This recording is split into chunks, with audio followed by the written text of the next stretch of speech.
Oui, je suis la présidente des femmes. Nous sommes 50 ici. Nous récoltons de l'oignon et du poivron.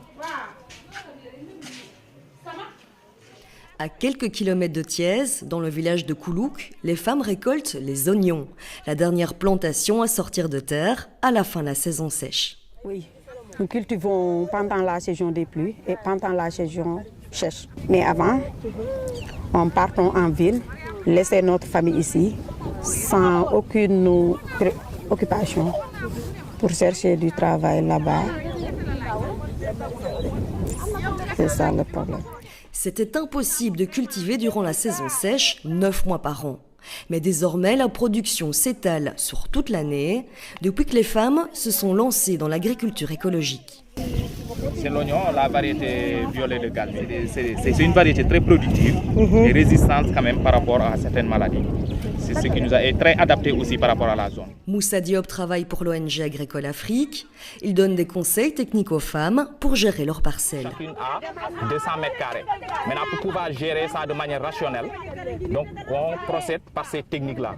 Donc on associe les cultures pour en tout cas gérer l'eau, pour gérer l'espace. Et aussi, ça permet aussi aux cultures de se protéger entre elles. Résultat, plus besoin d'utiliser de produits chimiques. C'est l'un des avantages du bio, produire moins cher. Oui, c'est moins cher. Parce que pour les produits conventionnels, on achète de l'engrais et pour les produits biologiques, on n'achète pas de l'engrais. On fait du compostage ou utiliser des fumiers. Puisque dans ce village, les gens sont en train de faire de l'aviculture aussi. Ils peuvent utiliser la fiente pour fertiliser le sol. Et ça ne coûte rien. Ils gagnent mieux leur vie avec cette production. On peut estimer le nombre de kilos. On peut obtenir 3 à 5 tonnes de production dans ce périmètre. Les oignons, eux, seront vendus sur les marchés un peu plus cher ou au même prix que les légumes conventionnels. Mais ils se conservent mieux. Ils seront stockés quand les prix sont planchers. En ville, à Thiès, le premier marché bio a ouvert ses portes au siège d'Agricole. Mère bio lañ may woowee cuub gi ngay gis nii ngañ ji laa koy cuubee ak ndoxum ñax rek laa koy cuubee amul benn produit chimique.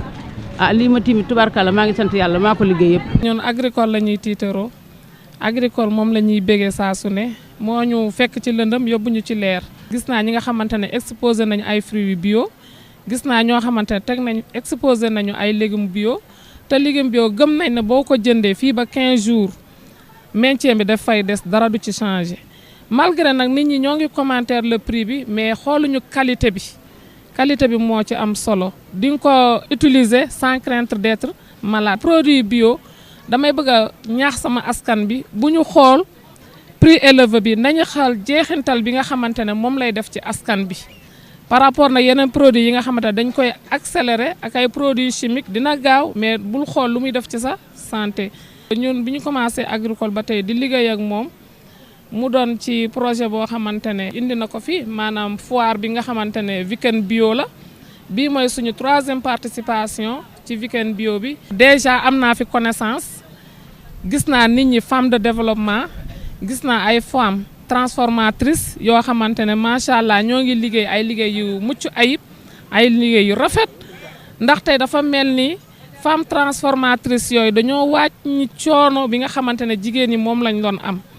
surtout ñun ñi nga xamante ne on est fier d'être dans le milieu rural parce que yàlla foofu la ñu sédd mais on est fier d'être tey bu njëkk da nga doon jël dugub di ko soq di ko bojj di ko soq di ko wol ñëw mooñ ko doog koo tey mën naa wax bu sa journée yëpp day yem ci waañ bi mais bés mi ko tey biñ ñu jàngalee transformation céréale ñun jigéeni Jobaas yi jooytuñu dara.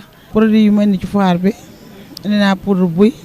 indi naa café mbante indi naa café ñebbe indi naa araw caagri dege sànqal lépp daal lu baax ci ni daal indi naa ko samedi bu jot ñoo ngi ci marché bi ak vendredi. suñu chaise këri kaw la waaw léegi bu ñu doon commande dañuy ñun ñëpp groupement yëpp dañuy àndandoo dem fa yendu liggéey bu sell délivrer ko mbaa yenn saa ñu ne groupement bu nekk nga defal sa kër ku ne ñu defar léegi ñu boole ñu ñëpp ñu yóbbu ko foofu cherché ko fa daal di ko joxe waaw ñoo ngi ci gis suñu bopp.